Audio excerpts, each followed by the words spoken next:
రవి నూతన ఉద్యోగం కోసం ఒక చిన్న పట్టణానికి వచ్చాడు. అద్దెకు సరసమైన పాత ఇంటి కోసం వెతికాడు. పట్టణ చివర ఉండే పాత ఇల్లు తక్కువ ధరకు దొరికింది. ఇంటి యజమాని మాత్రం సందేహంగా అన్నాడు. ఈ ఇంట్లోనే ఉండాలనుకుంటున్నావా?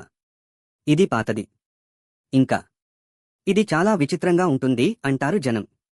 రవి నమ్మలేదు. అతను నవ్వుకుంటూ ఆ ఇంట్లోకి వెళ్ళిపోయాడు. అతని ఇంటి కారిడార్లో 3 తలుపులు ఉన్నాయి.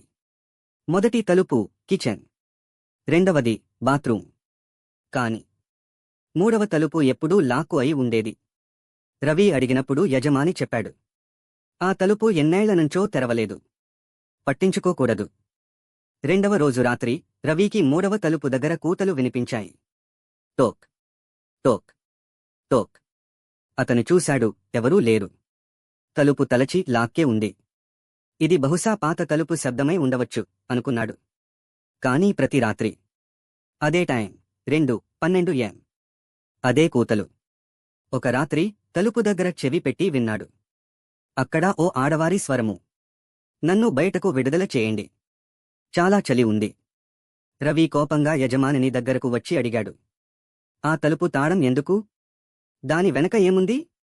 యజమాని ముఖం తడిసి, ఆ తలుపు వెనుక ఉన్నది. బయటకు రావకూడదు. రవి పట్టించుకోలేదు. మరుసటి రోజు ఓ తాళంవాడు తీసుకొచ్చాడు. అతను తాళాన్ని తిప్పే ప్రయత్నంలో డ్రిల్ చేజారింది. గోడమీద కొట్టింది. ఈ తలుపు తెరవాలని కోరుకోవట్లేదనిపిస్తోంది అన్నాడు తాళంవాడు. అతను వెళ్ళిపోయాడు. రవి ఆ తలుపు మీద కొట్టి కేకేశాడు, ఇక్కడ ఎవరున్నారు? ఆ రాత్రి కూతలు తీవ్రమయ్యాయి. ఆ స్వరం గట్టిగా, నేను హెచ్చరించాను. రాత్రి 2:12 AM. తాళం సడెన్గా క్లిక్ అయ్యింది. తలుపు తానే తలచింది. హాల్వే లైట్ ఆన్ చేశాడు రవి. తలుపు వెనుక చిన్న గది.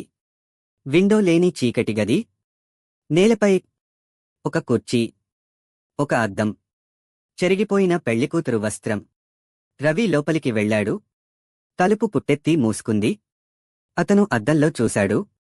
తన వెనుక ఒక మహిళ, కన్నులు రంధ్రల్లా ఖాళీగా, నోటికి నూలు కుట్టి ఉంచినట్టు. రవి వెంటనే తిరిగి చూశాడు. ఎవ్వరూ లేరు. రవి ఇక మళ్లీ కనిపించలేదు. కొన్ని వారాల తరువాత ఆ ఇంటిని యజమాని మళ్లీ అద్దెకు పెట్టాడు. కొత్త వ్యక్తి ఇంటిని చూసి అడిగాడు, ఈ 3వ తలుపు ఏంటి? యజమాని నవ్వుతూ అన్నాడు, అది ఏమీ కాదు. మూసిన తలుపే. ఈ స్టోరీ మీకు నచ్చితే ఒక లైక్ చేయండి. ఇంకా ఇలాంటి యాన్నో స్టోరీస్ కోసం ప్లీజ్ సబ్స్క్రైబ్ చేయండి.